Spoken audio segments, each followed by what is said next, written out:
నమస్తే, welcome to Nationalist hub. తాజాగా శ్రీనగర్లో మన జాతీయ చిహ్నానికి అవమానం జరిగింది. వక్ఫ్ బోర్డు తాజాగా అక్కడ హజరత్ బల్ దర్గాని రెనోవేట్ చేసింది. దాన్ని తిరిగి ప్రారంభించేటువంటి క్రమంలో భాగంగా అక్కడ శిలాఫలకం పైన మన జాతీయ చిహ్నం ఉంది. ఇది రిలీజియస్ ప్లేస్ కాబట్టి, మతపరమైనటువంటి స్థలం కాబట్టి ఇందులో జాతీయ చిహ్నం ఉండాల్సినటువంటి అవసరం లేదు అంటూ చాలామంది పెద్ద ఎత్తున రాళ్ళతో ఆ యొక్క జాతీయ చిహ్నాన్ని పదే పదే దాన్ని ధ్వంసం చేసినటువంటి పరిస్థితి కనిపించింది. చాలా పెద్ద చర్చనీయాంశంగా మారింది.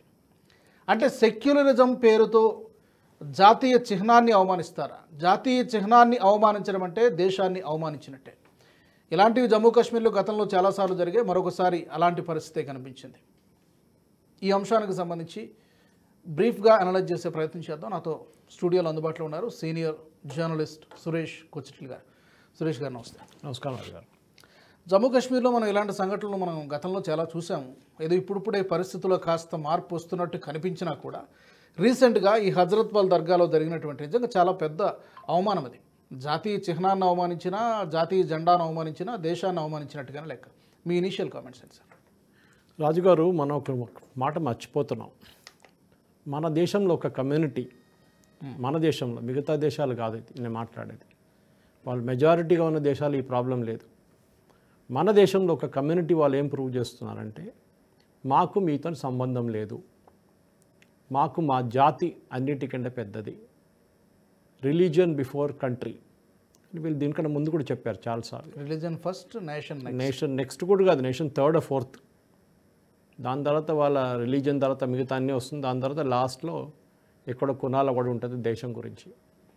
ఇది ఇప్పుడు కాదు. మీరు చాలా మటుకు ఏ ముస్లిం లీడర్నైనా భారతదేశంలో చూస్తే వాళ్ళు ఇదే చేస్తుంటారు. మెయిన్గా వాళ్ళ పని ఏంటంటే, మీరు ఢిల్లీ రైట్స్ చూశారు, హైదరాబాద్లో రైట్స్ చూశారు, మీరు సంబల్లో చూశారు, మీరు చాలా ప్లేసెస్లో, మాలేగాం కానీ ఎక్కడైనా కానివ్వండి. నిన్న మద్దూరులో జరిగింది, కర్ణాటకలో వినాయక ప్రొసెషన్ తీస్తున్నప్పుడు రాళ్ళు విసిరారు మస్జిద్ నుంచి. ఎందుకు? మస్జిద్ ముందు పాట పాడకూడదు, పాట ప్లే చేయకూడదు. వాళ్ళు చేయలేదు యాక్చువల్లీ. ఇప్పుడు కాదు, నేను డాక్టర్ భాస్కర్ యోగి గారి ఒక పుస్తకం ఉంది, ఆయన 3 సంవత్సరాల ముందు రిలీజ్ చేశారు.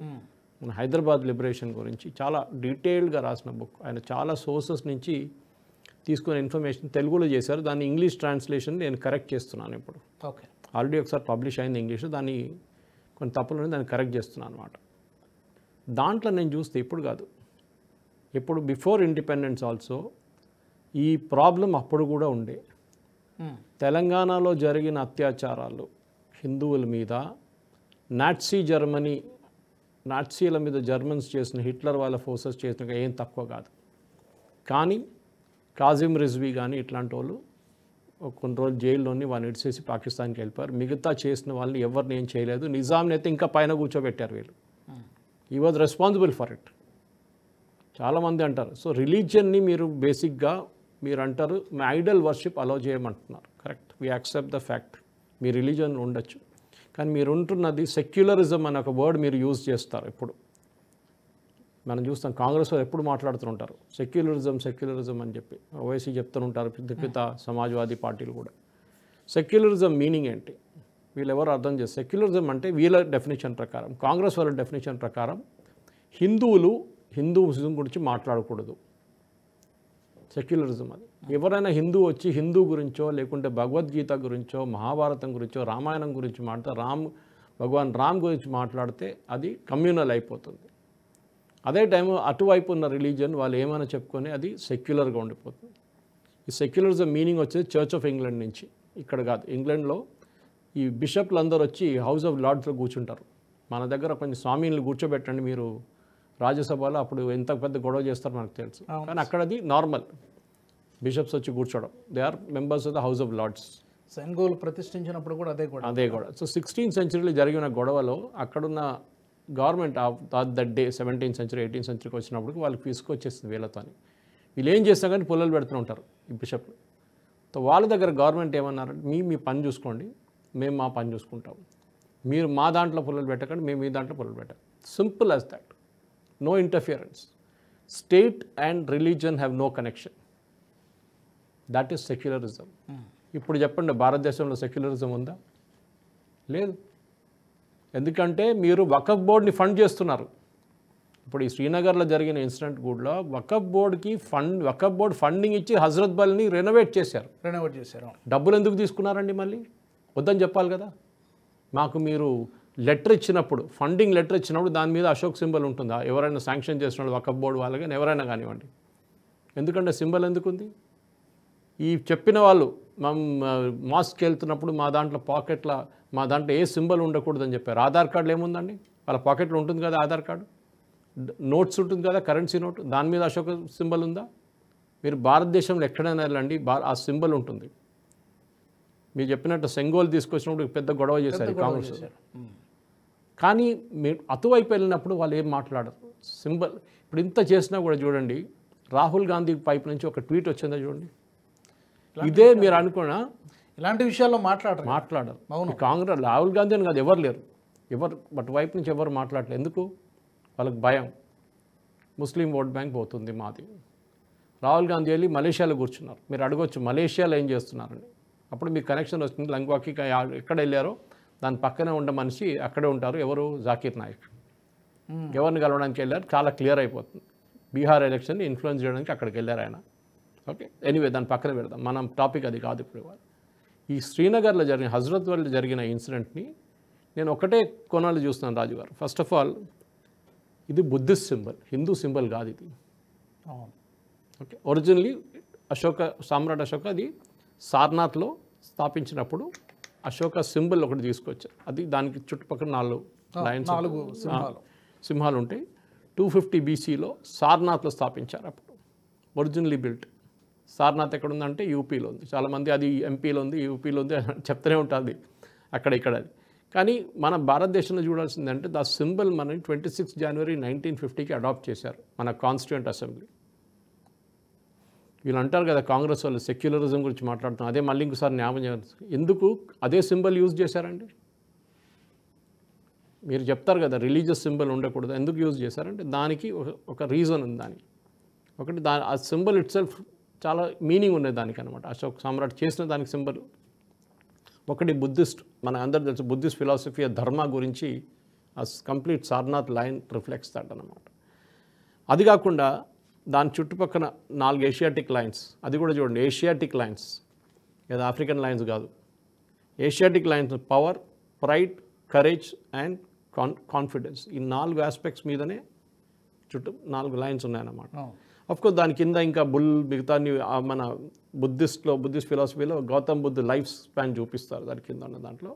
అన్నిటికన్నా కింద చాలా ఫేమస్ వర్డ్ సత్యమేవ జయతే.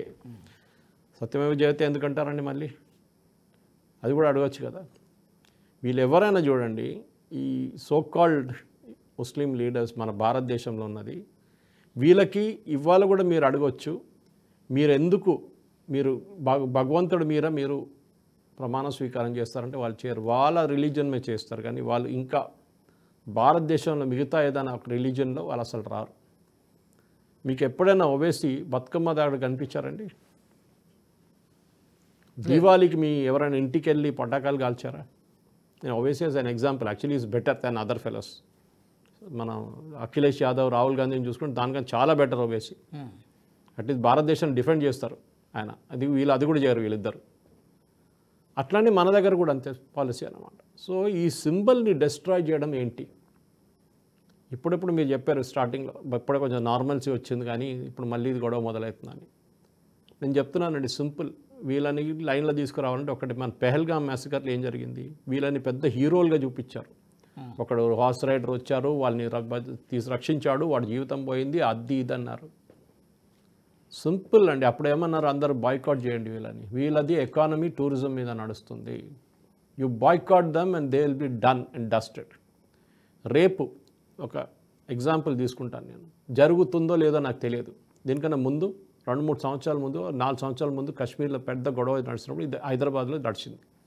ఎగ్జిబిషన్ నాంపల్లిలో ఎగ్జిబిషన్ గ్రౌండ్లో కాశ్మీర్ వాళ్ళు కొంతమంది స్టాల్ పెట్టారు. యాక్చువల్లీ వాళ్ళు డ్రై ఫ్రూట్స్, ఈ కావా అన్న అమ్ముతారు వాళ్ళు, చాలా ఛాయ్ అది. దాన్ని ఎవరో వచ్చి వ్యతిరేకించారు, వీళ్ళు స్టాల్ పెట్టకూడదు ఇక్కడ, వీళ్ళు మన దేశ వ్యతిరేకంగా పనిచేస్తున్నారు అని చెప్తే అప్పుడు పెద్ద గొడవ అయింది. దాని తర్వాత మాట్లాడుకున్నారు. దాని తర్వాత ఏదో ప్రొటెక్షన్ ఇచ్చారు, వాళ్ళు పెట్టుకున్నారు. ఇప్పుడు వీళ్ళు ఒక గ్యారంటీగా రాసి ఇవ్వాలండి, we believe in that Ashoka symbol అని చెప్పి. సారనాథ్ మన నేషనల్ సింబల్ని మేము వీ బిలీవ్ ఇన్ అని చెప్పి సంతకం పెడితేనే వీళ్ళని రానియాలి. ఎప్పుడు ఎక్కడైనా కానివ్వండి. నేను చెప్తున్నా, ఒక ట్రైన్ లోపల రాని అంటూ వాళ్ళు సంతకం తీసుకోవాలి వాళ్ళ దగ్గర. ఎందుకంటే వాళ్ళకి తెలియాలి, it is nothing to do with religion. రాజుగారు మీరు అంటారు కదా ఐడల్ వర్షిప్ చేయకూడదు అని చెప్పి. దర్గా ఏంటండి? మీరు సౌదీ అరేబియాకి వెళ్తే దర్గా కనిపిస్తుందా మీకు ఎక్కడైనా? కనిపించదు. ఇట్స్ అన్ ఇండియన్ కాన్సెప్ట్ దర్గా అనేది. చాలామంది హిందువులు కూడా పోతారు. మన దగ్గర ఇక్కడ రాష్ట్రపతి రోడ్ సికింద్రాబాద్ కింగ్స్ వే ఉండే పాత, అక్కడ కూడా ఒక దర్గా ఉంది. అక్కడ చాలామంది హిందువులు కూడా పోతారు. అది వాళ్ళ మర్జీ, అది బోనియండి, నోబడీ కెన్ స్టాప్ దెమ్. కానీ దర్గా ఐడల్ వర్షిప్ కాదండి. అప్పుడు మీరు ఎందుకు పెట్టారు మళ్ళీ? ఇట్లాంటి చెప్పుకుంటూ పోతే చాలా ఎగ్జాంపుల్స్ ఉన్నాయి. మీరు ఐడల్ వర్షిప్కి వ్యతిరేకంగా ఉన్న మనుషులు చాలా మటుకు మీరు ఎక్కడికి వెళ్తారో అందరికి తెలుసు. కానీ అక్కడ పెట్టిన ఫౌండేషన్ స్టోన్ని మీరు ధ్వంసం చేయడంలో ఇవాళ 50 మందిని అరెస్ట్ చేశారు. డిటైన్డ్, అరెస్ట్ ఇంకా చేయలేదు, డిటైన్డ్, అదుపులోకి తీసుకు. ఎందుకంటే నేషనల్ సింబల్ డిస్ట్రక్షన్ అనేది it's a criminal offence. So naturally వాళ్ళని అదుపులో తీసుకోవచ్చు. వీడియో ఎవిడెన్స్ ఉంది, అన్నీ ఉన్నాయి. కానీ వీళ్ళని బాయ్కాట్ చేస్తే, చేసిన వాళ్ళు ఒకరే కాదు, చేపించిన వాళ్ళని కూడా బాయ్కాట్ చేస్తే అప్పుడు వీళ్ళకి అర్థమవుతుంది, అప్పుడు దిగొస్తారు వీళ్ళు. భారతదేశంలో రానియకూడదు అంటే మన మిగతా దేశాలు వాళ్ళ రీజన్లో ఉన్నాయండి. ఎందుకంటే వీళ్ళు ఇక్కడ వచ్చి చదువుకుంటారు, ఇక్కడ వచ్చి పని చేసుకుంటారు, ఇక్కడ వచ్చి దుకాణం పెట్టుకుంటారు, అన్నీ చేస్తారు వీళ్ళు. ఇట్లాంటి వాళ్ళు అది చేయనీయకూడదు మన అనమాట. We should not allow that at all. అది చాలా ఇంపార్టెంట్ రాజు గారు. ఎందుకంటే economic boycott is a very important lesson. మన ఇజ్రాయేలీ వాళ్ళ దగ్గర నుంచి నేర్చుకోవాలి. వాళ్ళ మిలిటరీ అగ్రెషన్ ఉంటుంది, అట్ ద సేమ్ టైం వాళ్ళు కంప్లీట్ గాజాని కంట్రోల్ చేస్తారు వాళ్ళు. మీరు ఇటువైపు ఇప్పుడు ఇజ్రాయెల్ కాకుండా మీరు రష్యా యుక్రెయిన్ వార్లో కూడా చూస్తున్నారు. ట్రంప్ ఏం చేస్తాడు? ఫైనాన్షియల్గా స్క్వీజ్ చేస్తున్నాడు రష్యాని. మనని కూడా ట్రై చేస్తున్నాడు అట్లా చేయడానికి, కానీ మనం పట్టించుకోలేదు ట్రంప్ని. సో ఈ చేసే పనికి మనం కూడా చేయాల్సింది ఏంటంటే ఫైనాన్షియల్గా క్రిపుల్ చేసి పడేయాలి. ఫస్ట్ నేను అడుగుతున్నాను, సెక్యులర్ ఉన్న గవర్నమెంట్లో మీరు వకఫ్ బోర్డుకి ఇచ్చే డబ్బులు, వకఫ్ బోర్డు మీకు ఏమైనా డబ్బులు ఇస్తుందా గవర్నమెంట్కి? ఎందుకంటే మన దగ్గర అదే లాజిక్ కదా. ఎండోమెంట్స్ డిపార్ట్మెంటు, మా దగ్గర కేరళ దేవస్వం అంటారు, ఇక్కడ ఎండోమెంట్స్ అంటారు. గుడి అంతా వీళ్ళే మేనేజ్ చేస్తారు. ఎండోమెంట్స్ వాళ్ళు ఏం చేస్తారు? గుడి నుంచి డబ్బులు తీసుకెళ్ళి 30% ఆడిట్ ఫీ అని తీసుకెళ్తారు హుండీ నుంచి. ఏది? అక్కడ వచ్చిన భక్తులు ఇస్తున్న డబ్బుల నుంచి 30% తీసుకెళ్ళి ఆడిట్ ఫీస్ అని చేస్తారు. అరే డిపార్ట్మెంట్ మీరు పెట్టుకున్నారు, మీరు వచ్చి టెంపుల్ టేక్ ఓవర్ చేసుకున్నారు, మళ్ళీ ఆడిట్ ఫీస్ మేమెందుకు ఇవ్వాలండి? మీకు ఏ అధికారం ఉందండి? మీరు మాకేమైనా డబ్బులు ఇచ్చారా? గుడికి ఏమైనా డబ్బులు ఇచ్చారా? ఏమి ఇవ్వరు కదా, ఏ గవర్నమెంట్ డిపార్ట్మెంట్ ఇవ్వరు. మళ్ళీ మా దగ్గర నుంచి డబ్బులు ఎందుకు తీసుకెళ్తారు? మా గుడి మీద ఎందుకు చేయబెడతారు మీరు అదే టైంలో చర్చ్ కానివ్వండి, మస్జిద్ కానీ, దాని మీద మీ కంట్రోల్ ఉందా? లేదు. వకఫ్ బోర్డుకి మీరు సపోర్ట్ ఇస్తారు. ఆలోచించండి, వకఫ్ బోర్డుకి మీరు ఫండ్స్ ఇస్తున్నారు. ఈ కేసులో కూడా గవర్నమెంట్ ఆఫ్ ఇండియా ఇచ్చిన డబ్బులతో రెనోవేట్ చేశారు. ఇది రెనోవేట్ చేశారు. కానీ ఆ రెనోవేట్ చేసిన దానికి కూడా ఒక థ్యాంక్ఫుల్నెస్ లేదు వాళ్ళకి. ఇది చాలా డేంజరస్ రాజుగారు. ఎందుకంటే ఈ రిలీజియస్ ఎక్స్ట్రీమిజం, మన వీళ్ళు విశ్వ హిందూ పరిషదో లేకుంటే సంఘ్ పరివార్ దాని మీద మాట్లాడతారు చూడండి, బజరంగ్ దళ్ లాంటి వాళ్ళ మీద క్రిటిసైజ్ చేస్తున్నారు, అది చేస్తారు ఇది చేస్తారని చెప్పి. తక్కువనండి ఇది. This is an anti national activity. Traitors వీళ్ళు. అది రిలీజియస్ సింబల్ కాదు, అది జాతీయ చిహ్నం కదా. వాళ్ళు ఫస్ట్ హిందూ సింబల్ అని చెప్పారు. మొన్న ఒకటి చూశాను, వాడు స్పీచ్ ఇస్తున్నాడు, హిందూ సింబల్ అంటే వాడికి అంత కూడా బుద్ధి లేదు. It's a Buddhist symbol. నేను అడగాలి ఒక్కటే ప్రశ్న రాజుగారు, చాలా ఇంట్రెస్టింగ్ పొజిషన్. ఇప్పుడు నేను నిన్న లద్దాఖ్లో మా ఫ్రెండ్స్ కొంతమంది ఉన్నారు, వాళ్ళతో మాట్లాడుతున్నప్పుడు అడిగారు వాళ్ళు ఇదే. చాలామంది బుద్ధిస్టులు ఈసారి లే లద్దాఖ్ నుంచి ఎలక్ట్ చేసిన మనిషి ముస్లిం. ఆలోచించాం, అక్కడ బుద్ధిస్ట్ ఉన్నారు లే వైపు, లద్దాఖ్ వైపు. చాలా మటుకు కార్గిల్ వైపు ఏమో ముస్లిమ్స్ ఉంటారు. కానీ గెలిచిన మనిషి కార్గిల్ నుంచి. ఆయన సపోర్ట్ చేస్తే చాలామంది Congress Muslim leaders and Buddhist leaders BJP క్యాండిడేట్ని పెడితే బీజేపీ క్యాండిడేట్ వ్యతిరేకంగా వాళ్ళకు ఇండిపెండెంట్ క్యాండిడేట్ పెట్టి ఆయన గెలిపించారు. ఇప్పుడు నేను అడగాలను, ఈ బుద్ధిస్ట్ వాళ్ళు వెళ్ళి సపోర్ట్ చేశారు కదండి కార్గిల్ వాళ్ళని. Your Buddhist symbol has been destroyed. మీరేం చేస్తారు ఇప్పుడు? లద్దాఖ్లో ఉన్న population should boycott complete any connection with Kargil. Simple.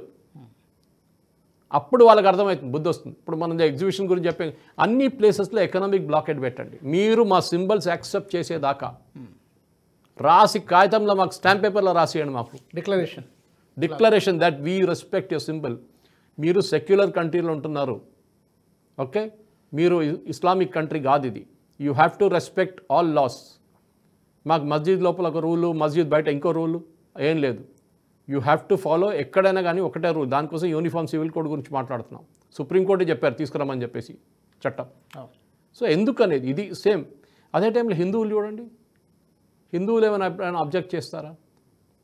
Padmanabha స్వామి గుడి పక్కన అంతా మొత్తం రెనోవేట్ చేశారు గవర్నమెంట్ ఆఫ్ ఇండియా. అక్కడ ఒక లోగో పెడితే ఏం చేస్తారు హిందువులు? ఏం చేయరు. పని నడుస్తుంది, ఇంకా కాలేదు. అట్లనే చాలా టెంపుల్స్ని రెనోవేట్ చేశారు, రిలీజియస్ ఇన్స్టిట్యూషన్ని రెనోవేట్ చేస్తారు గవర్నమెంట్. మనం ఆర్కియలాజికల్ సర్వే ఆఫ్ ఇండియా చూస్తే అక్కడ రెనోవేట్ చేసిన ఇది ప్లాక్స్ ఉంటుంది. మీకు తాజ్మహల్లా కనిపిస్తుంది సింబల్. పలగొడతారండి అంతా. వీళ్ళకి కావాల్సిన వీళ్ళు చేస్తారు. అది కూడా చూడండి, that to in Jammu Kashmir, not anywhere else. Kashmir, Jammu కూడా కాదు. ఇది ఇప్పుడు కాదు, వీళ్ళ బ్లడ్లో ఉంది. ఇది మనం తీసేయలేము. మీరు ఎంతైనా ట్రై చేయండి. బికాజ్ వాళ్ళకి religion is opium for masses అంటారు ఇంగ్లీష్లో. వీళ్ళని మా రిలీజియన్ సపరేట్, మీతో మాకు సంబంధం లేదు. కాజిం రిజ్వీ హైదరాబాద్లో చేసిన అత్యాచారాలకి ఏం తక్కువ కాదు వీళ్ళు. కశ్మీర్ ఒక టైంలో హిందూ మెజారిటీ స్టేట్ ఉండే, మెజారిటీ కాదు హిందూ స్టేట్ ఉండే. ఆదిశంకరాచార్య అక్కడెళ్ళి మఠాన్ని స్థాపించారు. మళ్ళీ ఏంటండి వీళ్ళు ఇప్పుడు ఏమంటున్నారు? ఎట్లా మెజారిటీ అయ్యారు వీళ్ళు? ఇది ఒక లెసన్ అండి. మన భారతదేశంలో మన వాళ్ళు సెక్యులర్ చాలామంది కూర్చుంటారు, సెక్యులరిజం మాట్లాడుతున్న వాళ్ళకి ఒక లెసన్ ఇది. How did a Hindu majority state, ఒక హిందూ మెజారిటీ స్టేట్ ఒక ముస్లిం స్టేట్గా ఎట్లా మారిపోయింది? దానికి lesson Jammu and Kashmir. Correct sir. చివరిగా మెహబూబా ముఫ్తీ ఎలాగో ఆమె మాట్లాడుతుంది, ఆమెకు ఎలాగో పెద్దగా ఓట్లు సీట్లు రాలేదు కాబట్టి ఆమె మాట్లాడుతుంది అనుకోండి. ఉమర్ అబ్దుల్లా సీఎం అయిన తర్వాత ఏదో కాస్త మారినట్టుగా కనిపించాడు, కానీ ఈ మధ్యకాలంలో మళ్ళీ కొంతకాలం నుంచి ఆయన కూడా ఇదే స్వరాన్ని కాస్త బ్యాలెన్స్ చేసే ప్రయత్నం చేస్తున్నాడు. అతని రియాక్షన్ ఏంటి ఎగ్జాక్ట్గా దీని మీద? ఆయన ఏమంటున్నాడు, నేను వైలెన్స్ కండెమ్ చేస్తున్నాను, కానీ అక్కడ ఉండకూడదు అంటాడు. ఎందుకు? నేను అడగాల్సిన ప్రశ్న ఎందుకు? మేం డబ్బులు పెట్టాము, భారతదేశంలో ఉన్న నా ట్యాక్స్ పేయర్ డబ్బులు దానికి ఎందుకు పెట్టారు మీరు? చేయకూడదు రెనోవేషన్, రాసియమని చెప్పండి. మేము రెనోవేషన్ చేస్తే పెద్ద అశోక సింబల్ పెడతాం అక్కడ సారనాథ్ లైన్ది. ఇది అన్నిటికీ హజ్జికి పంపిస్తుండే దీనికన్నా ముందు సబ్సిడీ ఇచ్చినప్పుడు లెటర్ మీద ఏముంటుండండి? మీ పాస్పోర్ట్ మీద ఏముందండి? పాస్పోర్ట్ కవర్ మీద సారనాథ్ లైన్ ఉంది. ఆధార్ కార్డు నేను దీనికన్నా ముందు చెప్పాను.